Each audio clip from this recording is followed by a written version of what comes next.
Cameraကိုယ့်ရဲ့သွေးကို microscope ထဲမှာကြည့်ပူးကြလားပြီးတော့ shower microscope နဲ့ကြည့်ရင်ဘယ်လိုမြင်ရမလဲတစ်ပင်တွေကဘယ်လိုအစာချက်ပြီးအသက်ရှင်ကြရလဲအိမ်သုံးစားကို microscope နဲ့ကြည့်လိုက်မယ်ဆိုရင်ဘယ်လိုပုံစံမြင်တွေ့ရမလဲဒီအကြောင်းအရာလေးတွေကိုသိဖို့ဗီဒီယိုလေးကိုအဆုံးထိကြည့်ပေးကြပါဒီနေ့ဗီဒီယိုလေးမှာ microscope နဲ့ကြည့်မဲ့အရာလေးတွေကိုကြည့်ပြီးသွားရင်တော့ခင်ဗျားတို့လည်းတော်တော်လေးကိုအံ့ဩသွားမှာပါ Okay ဗီဒီယိုလေးကိုစလိုက်အောင်ကျွန်တော်တို့တွေအားလုံးတာမန်မျက်လုံးနဲ့သွေးကိုဒါမျိုးမြင်ရတယ်ဆိုတာခင်ဗျားတို့လည်းသိကြမှာပါဒါပေမဲ့သွေးကို microscope နဲ့ကြည့်လိုက်မယ်ဆိုရင်ကျွန်တော်တို့ဒါမျိုးမြင်တွေ့ရမှာဖြစ်ပါတယ်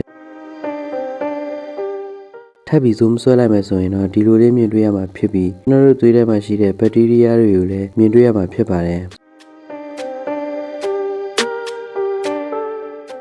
zoom အောက်ပြန်လုပ်လိုက်မယ်ဆိုရင်တော့ကျွန်တော်တို့သွေးကိုအရေးအဖြစ်ပြန်လည်းမြင်တွေ့ရမှာဖြစ်ပါတယ်။ရှာဟာလူခန္ဓာကိုယ်အစိတ်ပိုင်းတွေထဲမှာအရေးပါတဲ့အရာတစ်ခုလည်းဖြစ်ပါတယ်။ရှာကြောင့်ပဲကိုယ်စားနေတဲ့အစားအစာရဲ့အရာသာကိုခံစားလို့ရသလိုရှာရှိလို့စကားပြောလို့ရနေတာဖြစ်ပါတယ်။ဒါမှမျက်လုံးနဲ့ကြည့်မယ်ဆိုရင်ရှာကိုချောမွေ့တဲ့ပုံစံမြင်တွေ့ရမှာဖြစ်ပြီးရှာကို microscope နဲ့ကြည့်လိုက်မယ်ဆိုရင်တော့ဒါမျိုးမြင်တွေ့ရမှာဖြစ်ပါတယ်။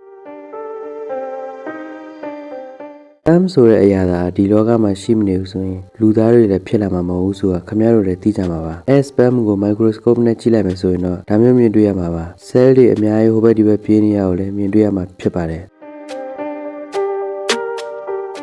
coronavirus ကူးခံရတဲ့သူရဲ့ mask ကို microscope နဲ့ကြည့်တဲ့အချိန်မှာဒါမျိုးမြင်တွေ့ရပါတယ်။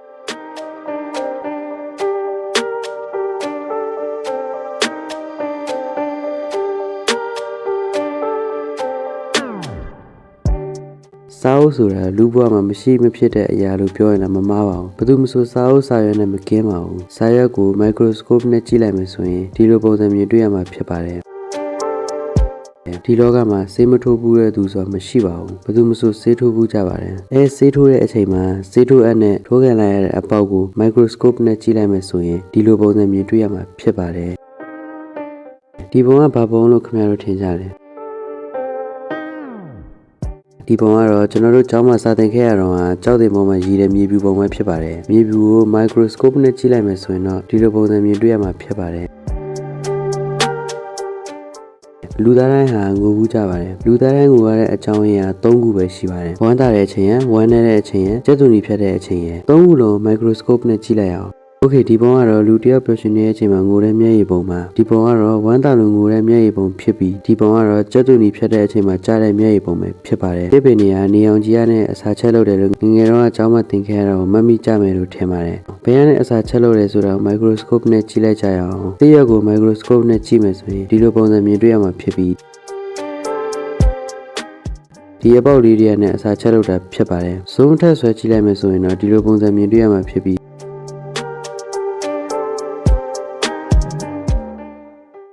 နောက်ထပ် zoom ဆွဲကြည့်ရမယ်ဆိုရင်တော့ဒီလိုပုံစံမြင်တွေ့ရမှာပဲဖြစ်ပါတယ်